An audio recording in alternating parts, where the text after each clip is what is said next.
Bonjour, bonjour. Je suis, you know, je suis magnifique, and also say basketball rewind. Welcome. It's we played in Montreal today, just for anyone who wasn't aware, and you know, on this edition of Basketball Rewind, I'm not going to be doing French for the entire time. But I am joined by Beyond the Locker Room, Coach Roach. And we're here to, kind of recap the first preseason game and kind of talk about some concerns as well as some notable things that were good.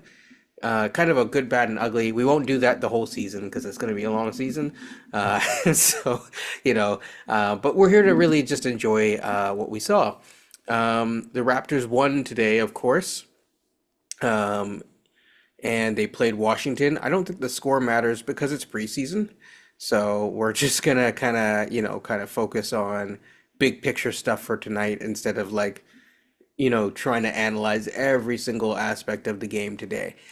First and foremost, guys, how are you guys doing? Good, Beyond man. you I mean, first. yeah, good. I mean, it was as you said before, it's a preseason game. It's Yeah, Washington. It's what it is. But there's some interesting observations I had during the game. for sure. Coach? Je ne comprends pas le français. It's about my extent of French. My wife speaks more French than I do. But no, like Beyond says, first game, preseason game, good vibes. I'll use it in this sense of the game. Vibes were good. The intensity was good, and preseason game. Let's not start the parade yet. Let's be patient with this. Was there a MIG today? Uh, what's that mean again? I don't remember. Most important guy. Most important guy. It's an interesting one. I don't know Leave it who to came up with that one, but that is a thing this year. leave it to Darko. Probably not. Who knows? I'm guessing Darko. We'll find out. Yeah. There were some guys who stood up. I don't know if I had the most Comments are saying, important "How? guy per Tell us how se. you really feel." Uh, sorry. But yeah, sorry, you were saying, Coach. No, I mean most important guy. In the first half, I think it was RJ Barrett. He was really good. He was Yeah, efficient. He had 17 points in 14 minutes, 3 of 4 from three. He just looked like he was the number one option out there, and that opened up the games for the other players as well, especially Grady Dick. Um, I would say it was probably R.J. Barrett, and I know we'll get in probably more about Jamal Shed, for sure. and but RJ probably was the most important guy. And beyond, who is the most important guy, and who got the game chain tonight? Oh, Gosh. Okay. I mean, like RJ was fantastic for the time he played. Obviously, that injury is concerning, especially how he reacted to it. But I thought, I mean, Grady was an interesting. It was really interesting. My eyes couldn't get off of Grady all night for various reasons. I thought he was really assertive, looking for his shot. I love the little pull-up mid-range shots he was knocking down and coming off of curls. Like I was begging for that last year, and I saw literally two or three of them in the first game this year. So that there had me really kind of excited. I was like, oh, finally they're actually using him, a movement shooter that actually moves. So that was great to see. And using Pirtle in a proper way. Like one thing I'll give Pirtle do, he can set a good screen. That might be helpful. Instead of trying to make Pirtle into some type of offensive hub or anything else, or actually dumping the ball down into him, which they still did some of that tonight. But nonetheless, at least they gave him what he does best in this case, is what set bone crushing screens or picks and giving guys like Grady the opportunity to shoot. And I thought he was really good with moving off of that. I think it was a little, and also too, something else he's done quite well. I noticed that he's doing as well too. He's always a very good rebounder for his position. But what he's doing now, at least in this first game I saw, if he gets one bounce, he's looking up the court. And I think at least twice in this game he hit a couple of guys up the court off of his own rebounds. So that pass, that outlet pass, he's getting out really quick, and I like that as well too. You do it defensively. Actually, I'll give him some credit. He moved his feet quite well, a few times, especially at some more shiftier guards. So like, He's certainly stuck with his guy. yeah, which was like, okay, he might not be as bad of a liability as maybe at first thought. But as I said before, I put the asterisk, it is Washington. So I mean, that said, it's Washington. But however, Washington has some twitchy kind of dudes that can make you look silly. Well, so to be fair, one thing Washington do well is score. So I think that was, I think that was a really good sign to see. But we'll see. The only concern I had was that I I found his production offensively dipped the moment RJ was out of the game, and that shows that he still can't really be a central core offensive player quite yet. Once all the focus started coming towards him in that second half, that's where it was interesting to see how things changed a little bit for him. But hey, it's a work in progress. Yeah, I think you're gonna have to always pair Grady with one of either RJ or Scotty or someone else. I think Kelly can also work as well. We're gonna get to Kelly in just a second, but I think the non-starting players are kind of the more interesting thing for me this evening. Well, is the non-starting mean guys are starting today, but really should be non-starters? Kind of a little bit, but Okay. yeah, a little bit of that. But I'm going to first focus on Davion Mitchell. I thought one of the things that I noticed, and it's kind of like a welcome to the NBA moment for Carrington, is Mhm. that guy can play defense. He's off night for a reason. If he could do nothing else, he can defend. He's basically defensively what people thought like Ochai would be in some ways. And he has that. Like that will keep him in games. It will keep him getting opportunities in the league. And if he can figure out his shot, which it was not really going today, but if he can figure out his overall shot, I think that yeah, he will be able to show himself. I don't quite think he's quite there from offensive initiation standpoint, but I think that that's fine, and I think he's smart enough that he's dependable. So as a sixth man or seventh man on this team, I think that he will easily carve out a role this year. And I'm gonna just shift over. We don't have to go through the whole entire roster, but I think now Kelly is now an interesting thing. We saw the Kelly Hub thing. I know a lot of people are going to be like super hyped on that because they're used to Precious as a hub.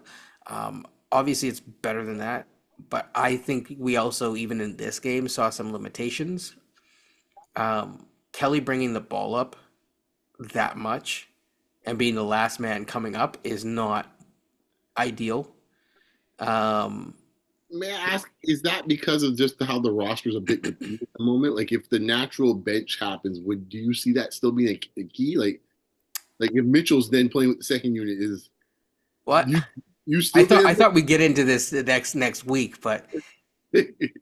there's a lot to talk about Kelly and Scotty running pick and roll. Now, could have did this last year with other people, but Darko likes traditional roles. So what I will say is this: it can work, but the challenge is as they've hinted in and they've teased this out in different conversations, is they're expecting Kelly to be the ball handler while Scotty is the roll man. I think that that's the right position for Scotty. Scotty will feast off this potentially. He will have an opportunity to, and it will force him into kind of a different offensive pathway that maybe might unlock more than what the uh, Scotty acolytes are initially thought, we'll say. But it's still limitations. Kelly is not, he's not a guard. And so when you start attacking that handle, if you switch it to Scotty, I mean, we haven't seen Scotty play much. I won't judge what we see in the summer, but last time we saw him play real NBA action, the handle wasn't there. And usually that takes at least a year to kind of get right. So these are good growing pains to have, but like I don't think you can just flip it. And then Kelly's not really a good screener, in my opinion. So that's where I'm like, there's already, Okay, let me. yeah. Okay, I mean, Mhm. you said you want to get in this next week, but I do have a question about Mainly like because I want to see it, you know. right. You want to see, yeah, but I guess there's more. Let me stick the Kelly thing in this case. I won't get the Scotty until Scotty actually plays. But Yeah. from Kelly's perspective, is this you're saying this is by design to have Kelly bring up the ball? Yes. Yes, I think so. Wow. Because they've talked about it, right? It's like when I one thing we try know about honestly. I Darko try. is Yeah, I try. He says Precious as a hub. He means Precious as a hub, Yeah, right? but like even if you have Precious as a hub, but like I mean, or Kelly as a hub, that doesn't mean Kelly has to bring up the ball too. But he was. Kelly at times was, but they would reverse the ball to him to bring it up if Yeah. Mitchell or Shed was being pressed. That's kind of when I noticed, like Dion's point, when Mitchell was probably being the backup. You're going to need someone to be an outlet if Yeah. Mitchell's being pressured. I would rather, if it's good, I'd rather Olynyk bring it up than Ochai, or if there's another big on the floor, if it's Boucher. Because Olynyk, I think, was a point guard in high school, but then he took this Yeah. massive growth spurt. I So I think there's some familiarity there with him, but like you said, he's not going to have the handles of a guard. that's where I'm going at. I'm going beyond like bringing the ball up. Like that kind of thing I think Darko can like recognize, and like he shifts away from that like pretty easily. My challenge is like, okay, what like you're relying too heavily on elevating guys beyond where they should be elevated in an offensive initiation role. That's where I'm going at, because I think Kelly can do it in spurts, but realistically, you should have another guard. Kelly needs a release valve. Well, this is the thing. Okay, this is where we're getting into the weeds already. But like, Yeah, sorry. but to be honest with you, this I think is where the conversation needs to go because quite honestly, playing Washington our first day of preseason when about 50 guys played, like we're not getting much out of that overall. So now we're seeing what's coming of it, and Because we're kind of, there's a Bruno Fernando element in this as well. well, But yeah, we'll get to him in a second. I know where you're going with that, but like yeah, going back to the guard outlet. And we just were on a space just a moment ago, and this person's name came up. I think what we're seeing now is the importance of this player right now is becoming a glaring issue, even though he's a rookie. That is the guy, coach, that really is the guy who has ball handling skills to some extent, that yeah, has a bit of a point guard feel to him already playing for college. He's the guy who'll be the natural person, but he's hurt.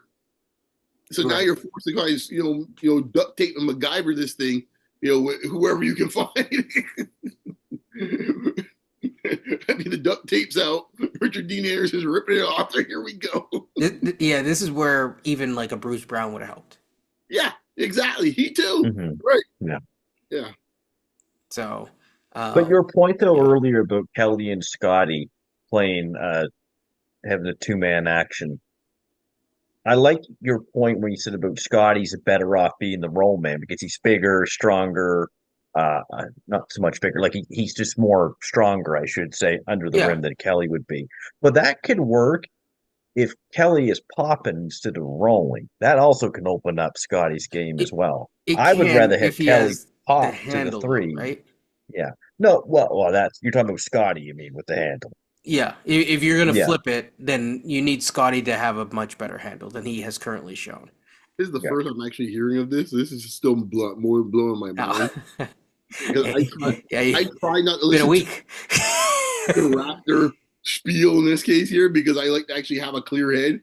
I can't believe this has been bandied about this last, during the preseason. Like, are we kidding? Like, oh my gosh. All I know is it works for the greater good. That's It all. it optimizes Scotty and it helps his development a lot, and I think that that's a good thing. I But don't even think again, it does that. If you guys think so, I don't think so. I'm trying to be positive here. Because I think playing Scotty in this case here doesn't help Scotty in a couple ways. I think it helps Scotty because it's like I think that there's something there for him as a role man. But it's like again, Darko being Darko, I do have questions. Sorry if you like Darko, but it's like, wouldn't you want the whole him like Scotty and IQ doing more actions? Wouldn't you want to hear more of that? Of course, both having issues with playing during preseason, but you would hear more about that coming into the preseason, and you haven't really heard that I just don't understand why we are running so much offense around through the posts. a 32-year-old guy in this case that that most of the time on most teams he played 15 minutes or 20 minutes a game at Yeah, most. that's kind of where that's why I said he's being elevated beyond his core competency in a sense. And I But know isn't some that people are always, gonna. but this is a trend we find with this coaching staff, right? It's a trend that we found like out of necessity for this roster for a couple years Yeah, well, because of construction.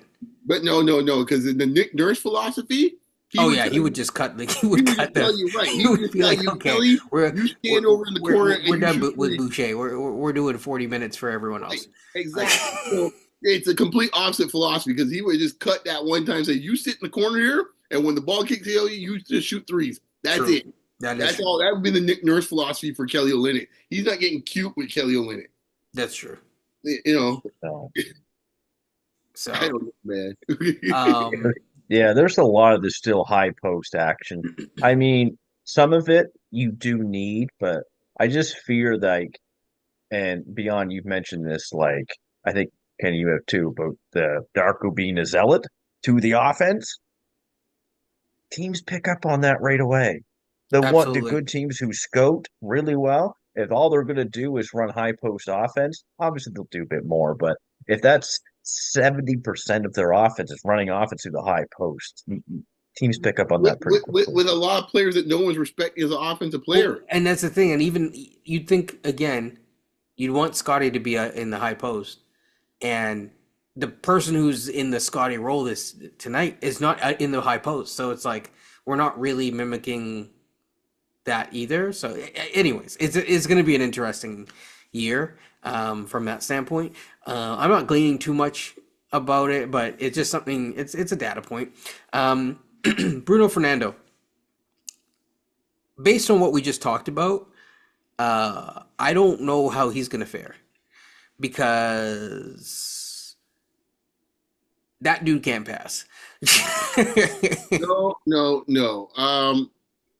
But Like I'm just like this goes back to the point that you know what I coaches mean? Like right, but there's a role for him in it. I think he's an NBA player, but like if you're relying on him to make post plays from like sometimes he made a pass from like the 3-point line that got picked off. I was like, what? This I don't think he should be doing that from there. right, but this goes back to literally the discussion we just had just now, Yeah, putting guys in positions they shouldn't be in.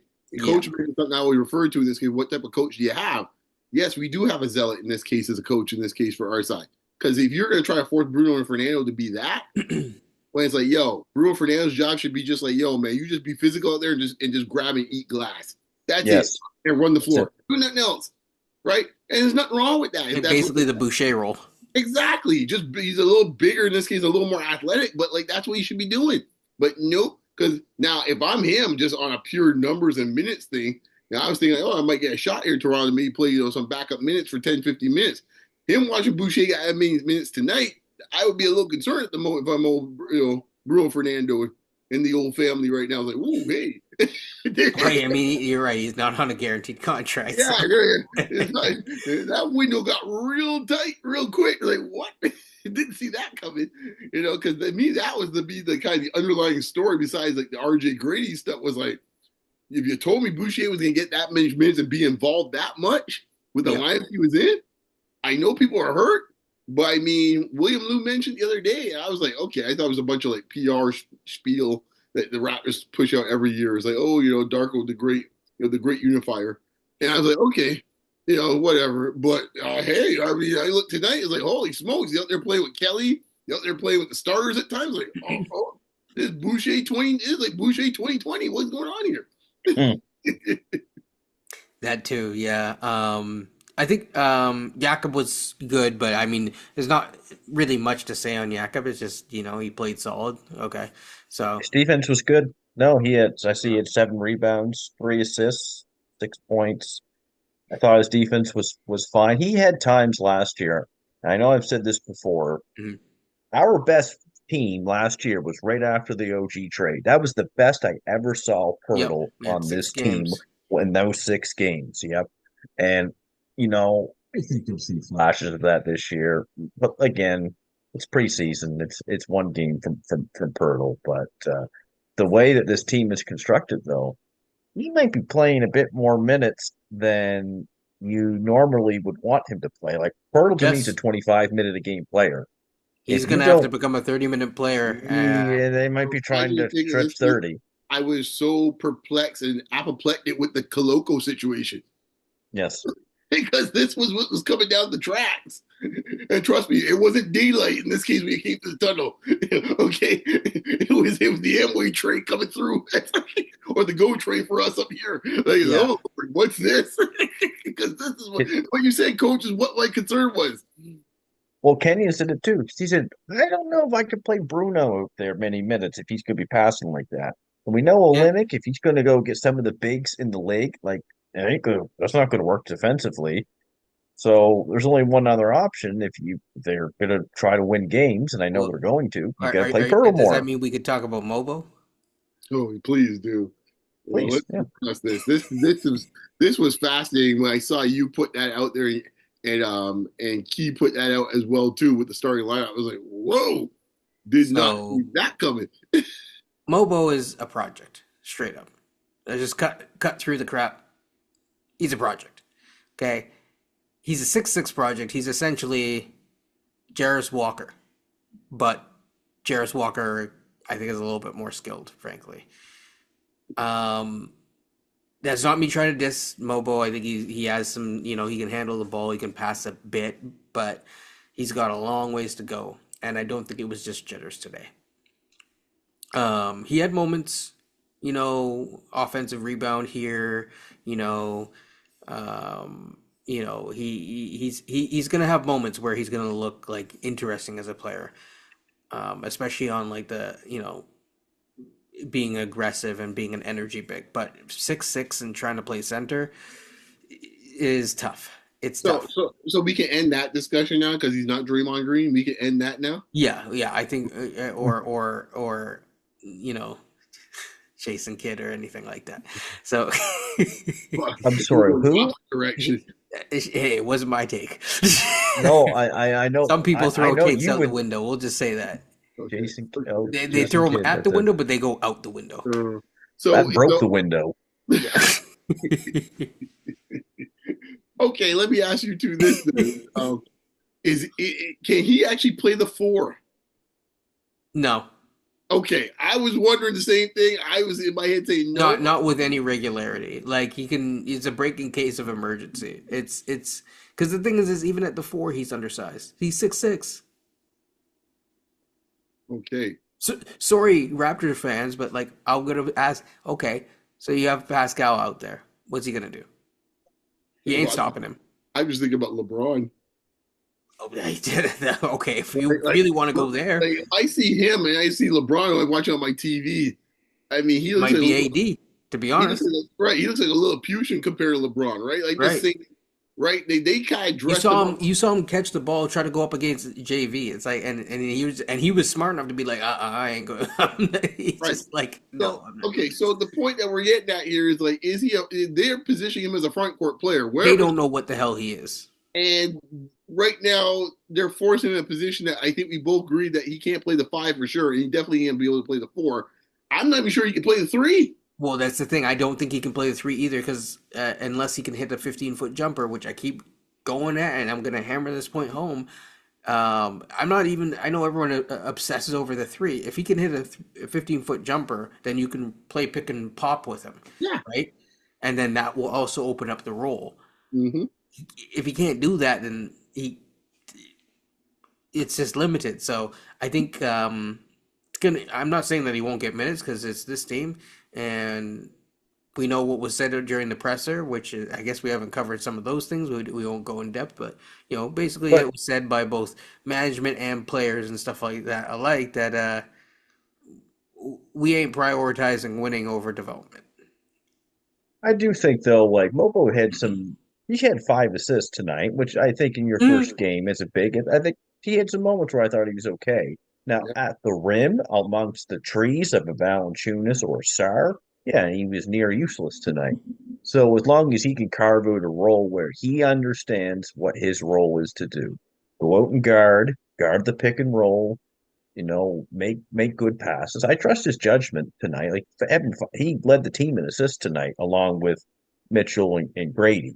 So I do trust his decision Okay, making But coach, how in many guys term. are you going to have that are playing a pseudo Ben Simmons role, right? thank you. That's the point. I You was even know, like you have further. Scotty already, who is questionable. I know that people look at the, but he can't self create on three as a 3 pointer. You have this guy who can't self create, and is a Scotty, Crooklyn brand Scotty at best, right? And then like, well, hey man, Crooklyn's actually not bad. They have some good clubs and stuff, but it's a whole other discussion for another day. Then you have Jamal Shed, who showed some chops, but also can't shoot. Then you have Davion Mitchell, who can't shoot and has trouble with that. We're not going to go all the way to like Kawhi But 2.0, Jemize that, Ramsey. Shout out to Zazu, but like yeah.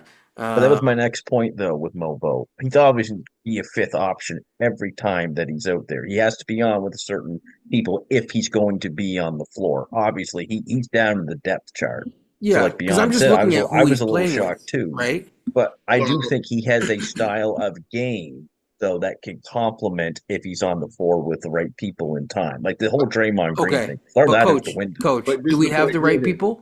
Exactly. Do we This is have the right people right now? Oh, probably not. No. See, There this is you the part go. that frustrated me with him as the pick at 32, is that you know what you're going to be. The president No, of it was basketball, worse. It was 31. 31, my apologies, accounted for it. The First president pick of in the basketball second round. operations comes out this week and says the R word about 3, 4 times.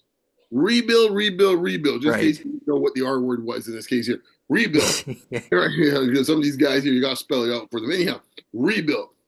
Well, if that's the case, and he must have pained him to say so, when we all knew Yep. it was the case. When you're in that mode, you're trying to acquire as much raw, gifted talent. You don't got time to be like he's the type of guy. He's like, when in this case here, you're putting bricks up. In this case, you got to get the stuff to put in. Whether you put in there, the kind of seal it. That's what Mogbo is. You need the bricks first, though, for the foundation. All right? Yes. We don't have enough bricks at the moment, but we Well, and got. we also have like just I'm just thinking of the lineups that he's gonna be in, and that's where it's like he's gonna be with okay. So you're gonna that's why I'm saying you're You didn't elevating even Kelly mention above Abaji. where he should be. So it's like okay, you're expecting Kelly to carry a lineup of with currently who's out, Ochai, right? Him, right? Maybe Boucher, okay, and then all of a sudden you're going yikes, right? And it's like that's a lot to that's a lot to put on Kelly. That's a lot. No, Well, no, it totally is. And he's not going to play. He ain't going to play many minutes this year. But I did find it interesting earlier today. Giannis goes, Tyler Smith's really good. when the guy was gonna bring his name up, yes. I'm thinking to myself, yeah. I know Kenyon, I think you were a little bit higher on them even than I. With me, it was his defense. I knew offensively he could be Oh, pretty he good. was my pick, man, and that's why Yeah. I would try to He was, hold back. yeah, I said he was what I my, said back he then, was, and I he stand was by my it. pick too at 31. But I, anyway, like that's why I'm talking about bricks, right? Because I don't have mhm. to worry about teaching Tyler Smith to shoot. Tyler No. Smith doesn't do that, right? We can figure out the other stuff later on, but it's a lot harder to go the other way. And I'm just sitting here going like, man, and like Kenyon said it straight. Like we have a bunch of paste. We ain't got enough bricks to go and put there to go and seal the bricks together. Ton of paste sitting there in the wheelbarrow, but we don't have bricks. We need bricks. Like right now, Well, I would put Carlson above Mobo. When we had the summer league, I was like, Yeah. this guy here looks like a guy here could get me 10 minutes. Remember I said so when we had one of those podcasts? I was like, because all I'm looking for is a guy in this case here could just bounce around, knock some guys around, knock down a couple shots, and just make sure in this case here, he just does what he's supposed to do, all the dirty work. Carlson, I think, could do that for 10 minutes. Yeah. Yeah, and he's a legit 7 feet. Now I know we sound all gloom and doom because Oh no, it's just we more won the like shot or we won the game or whatever. But again, it is preseason, and I'm just trying to make the it's the observations process as you right guys now, are right? as well. Yeah, it's the process. It's not necessarily the winning of the game. It's more like what are we leading towards, right? And that's the part I mean, that to be honest, that's what this whole year is about. the whole year's about. right? So like I'm with you. He's as far as who's playing where, he's the most fascinating person now based on what I saw tonight. Because I'm like you, coach. I didn't think he was gonna be up in there at all. I thought he'd be coming off the bench kind of like that second group in this case here that gets a few minutes like Abaji and them. I didn't think they're gonna start him. I was like, what? So they I think would. very highly of him at the moment. I wasn't particularly shocked that he started. I Really? don't know why. Yeah, I'm not saying that I saw it coming or he deserved anything like that. I think Darko sees a skill set that with him where he's fine with decision making. He gives you the defense will be his defense. I'm not so concerned about his defense, but he can't score. That's going to be the problem, like you guys had said earlier. But there is a skill set that I think he does have that could earn him a few minutes if some guys are hurt. I'll just say this. Yeah. I think Darko and his zealot mindset for offense, he predicates decision making over anything else, which is a great attribute to have. But if you can't shoot, or say you can't dribble, or in this case here, say in this case here, you can't functionally run an offense. Decision making is all fine and dandy in this case here, but at some point you need someone. You said earlier tonight, Ken. You need some folks to put the ball in the basket. That's the name of the game. And all it tells me is like Jacoby Walter's shadow of him becomes bigger and bigger with every conversation. Because once again, when you're talking about that second unit, Kenyon, all I keep hearing in my head in the back of my head is like Jacoby, Jacoby, Jacoby. That's all I hear. Bruce Brown. Right. Well, Yeah. even Bruce Brown. But if you're looking for someone, we were talking about having bricks and having the pace. Jacoby's a brick. Okay, we need some of them. We need some of them. But speaking of a brick, Yeah, coach, bricks. sorry. Speaking of bricks, can you guys hear me? Yep. Yep. Yeah.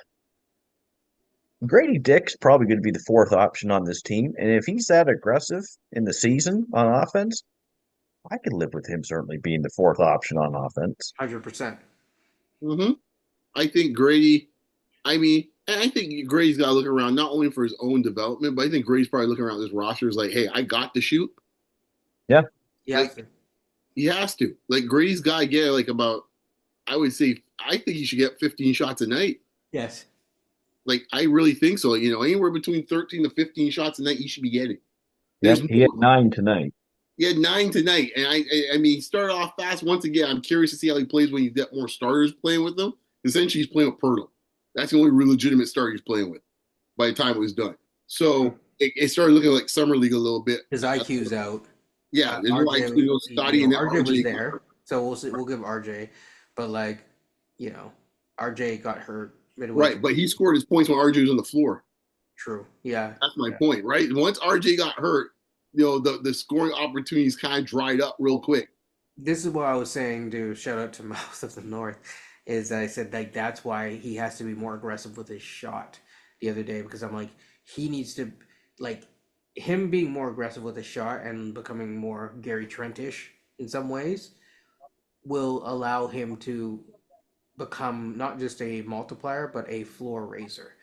And Yep.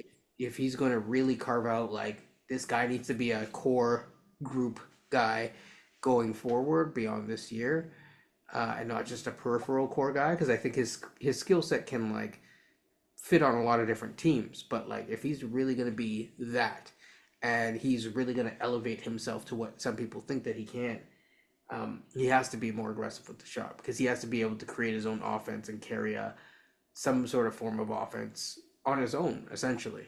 And that's what you're looking for. I think that's why this year is very interesting for Scotty because he is going to be forced to get uncomfortable. Some of his biggest fans are like, he doesn't like to take, bad shots. Well, you will have to. And this is going to be make or break. And to be honest, to be a number one offensive guy, you have to do that sometimes. So there's good things to come out of it. It's just the process to get there is going to be challenging for some people to witness. if you're not prepared for it. But if you come to Basketball Rewind, uh, Hey, straight we goods, talk man. about these things, and we also like, and as much as it sounds negative, we're actually talking about it in a very positive way. I think We're just trying to figure out the logic of like exactly how this team's, what's going on. well, not only that, we're trying I'm just, like, I'm just I think from the standpoint we're looking at is like, what's the best way? Okay, what's the best way you can get most wins? Like, what type of rotations are we trying to figure out? That's essentially what we're trying to shocking. figure As much as people think we're the tank guys, we're still trying to make basketball make sense. out. Right, exactly. You're right. Like I'm like out here saying like, oh yeah, we all agree. There's no reason why Boucher should not be in this rotation. We I were was saying, gonna, I was gonna say, make basketball great again. Yeah. But at Way the too same soon. time, if people think we're the tank, quote unquote, tank guys, you still need talent eventually because this talent on this team will only take you so far. Yeah, what's with all you guys like Cooper Flag? Shout out to I my don't personal have drop. my state of Maine flag up yet. hey boy, I'm telling you, boy, east of the hole these days, boy. I'll I'm tell you moving. something. All those people that they'll say that now, but when Cooper Flag comes, if he comes, it's gonna be a different tune. It's gonna be a different tune. If a certain someone's still at the helm, it'll be a trusted Messiah. Everybody needs an ace in the hole. That's right. Oh boy, is there Anyways, anybody else that jumped out or you wanted to discuss? Like, I mean, we kind of ran the gamut of everyone. I mean, we don't need to talk about I don't know Jabais Ramsey and like that kind of thing. anything Um, Baji talk? We've been kind of tough on the young man in this we case here. You want a few minutes on I him? mean, he did all right, but like the thing is he did best when he was cutting and not shooting. And this is my challenge. Again, I feel like I'm challenging coach a lot today, but it's just like at some point, what happens if you just sit on everyone's passing lane? I don't know. We're about to find out pretty soon. Sorry, Because if we sit on what? if opposing defenses sit on everyone's passing lanes, because we Oh have so yes. many guys that can pass, at some point, like it's not like our everyone is the best cutter. What makes Golden State, and what makes Draymond so great is that yes, he can capitalize on those secondary reads, but you also have the best cutters around him. One in Steph Curry, and at one point in time it was Clay, and then you also had the release valve who can create on his own in either Harrison Barnes, Andrew Wiggins, or KD. Um, you know, That's all. That's all. that's all. So, That's how you throw in KD in there. That's all, folks. That's like Bugs so Bunny. like, Oh man, I mean, that would be nice. yeah, Uh, and as much as sometimes he's much maligned, sometimes in this case here, let me tell you something. From a talent standpoint, Wiggins is better than pretty much almost the majority of the roster we got right now. Pure oh talent yeah, standpoint, without question. right? So like, yeah, it's a different story in Golden State. Yeah, What did you guys tonight? Because the guard spots. I think we're going to have our deepest three-man guard rotation. I'm talking about the point guards that we've had since Lowry, Fred, and DeLon. I think we'll be as good as them. It's not going to be, but we finally have a bit of depth at that position now. Moving forward, I think Mitchell was fine tonight for like he had a possession. I think Kenny you mentioned that he was guarding Bub Carrington, just yeah, moving his feet back and forth. When you're 5'11" and you're trying to guard someone 6'5", it's not the easiest thing to do in the world.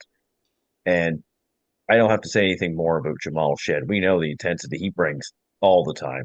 You're going to see these two compete for those backup minutes. Probably in the long term, it's going to be Shed. But I'm really liking our depth at point guard this year, potential depth. What do you guys think? yeah. And I'll let you go first. um, in theory, it works out well, but I think because the limitations of the deep range shooting for the other two guys, it makes it this goes back to the theme of the night. It makes it problematic that to give those guys that many minutes, right? Like it's going to come down to like if they can make like if one of the two of them, Shed or Mitchell, could actually start becoming more of an offensive threat in some form or fashion, where it justifies that they could be out there for more minutes, right? Like that's the Yeah. issue. On paper, it Mhm. looks good, but when you start playing the real games, this go back to Kenyon's last point, where teams start adjusting. It's like, oh, I can sit on here. Oh, I can sag back in the paint because I'll give you that shot. I ain't gonna go Caitlin Clark on you like this, but I'm gonna give you that shot in this case, Mhm. right? And Yeah. that's Yeah, where, you don't want people pulling a Scotty on you all the time. right, yeah. I give Caitlin credit first since I saw her. True. First time I saw anyone do that, man. Oh my gosh, that's ridiculous. But nonetheless, that's something where you don't want to get in that position. I think overall, though, I think personally, I think Shed has more pop in his game offensively that he could probably get away with it more. I don't think Davion's offense is pretty rudimentary at this point. Yeah. Like I I mean, don't he was know. even talking about how um, Shed was giving him some pointers on how to run an offense. Yeah, yeah. So that's gonna be an interesting, battle if you want to call it that, because with Quickly's injury, it's gonna give them a good chance to kind of see what these guys do, man. I'm not sure which one is gonna get the like. Davion's gonna get the minutes out of politics, but if things play out like the way I think they may play out, Shed might end up outperforming him, but due to the politics, Mitchell's gonna get the spot. Yeah, I think so. My thoughts is it's an interesting guard rotation from a skill point standpoint or skill set standpoint. However, I think we're going to see the limitations of it very early. But Um, IQ is interesting because he has done a lot of work on his body throughout the summer, and I want to see how that holds up because this is going to be the first year that he's going to play major starter minutes for the majority of the season. How does his body hold up? Because if his body starts breaking down, things get very interesting, and you might see the limitation of the other guys. Both of those guys have to either hit a shot. Um, um, both of them need to hit a shot. Period. End of story. Davio needs to hit a shot and learn how to be a better point guard. Yeah. Mhm. But think about how bad it's been the last few years. It was Fred and no backup. It was Yep. Dennis, no backup. It was Quickly and Dennis, which in theory actually should have Well, been pretty good. And Dennis then was it supposed to be the backup. and Dennis was and no backup basically. And then they trade Dennis, no backup. So it just goes to show you how bad it was. And like you guys have said, and I agree with you, the long range shooting of Mitchell and Shed will be problematic at some point, but I think it's the demeanor of these two, at least defensively. I Yeah, don't have to worry about it. I don't have to true. worry about them defensively. I No, will, of course, on rotations and mismatches. You're gonna have a little bit, but they play so much bigger than what their actual size, like Lowry did. So With no. I Quickly kind of, though, that's a nice change of I scenery. give you points on that. Defensively, all three of them in this case give us something we haven't had in a while, where it's like, Hmm. okay, a respectable guy at the point of attack. On a side note here, RJ, I'm not sure if you guys know this, Blake Murphy had said, shoulder contusion. yeah, shoulder contusion will be reevaluated tomorrow morning. Through shoulder, then maybe. They'll play touch and go, and I from what I hear, they're actually going to uh, slowly bring Scotty along. So maybe they'll have him by the next. I mean, they sparse out the games in preseason, so hopefully. One final thing, and then I'm gonna get out of here is. William Liu made a really good point on his podcast about how the Raptors have to do a better job of reaching out to the fans and finding ways to make the game more accessible and more affordable for people. And I thought that that was a really good thing. I know that they're doing a lot of, in training camp of reach outs to different communities within Canada, as they always do, which is good. But even within Toronto, I think. You need to do a better job of finding ways to make it more affordable so that it's not just $150 for per person for like standing room, you know. So that's kind of where I'll end it here. I think it's a From the Sprite zone here, Kenya. That's all I got to say. Anybody's an old school Toronto he Raptor brought it up. He brought it up actually. no, yeah, exactly. Yeah, I, so I'll just leave it at that. Y'all can look up the Sprite Zone. We got to get out of here. So, like, comment, subscribe. Hopefully you enjoyed this. We will be doing more analysis. It's not always going to be Raptors related. Right now it is. And yeah, stay tuned. And yeah, peace. And good luck to. I don't think that the finals are set for the WNBA, so we'll talk about that the next time. Shout out to Asia Wilson for, showing up and in style and winning in style too. So yeah, take care and peace, everyone.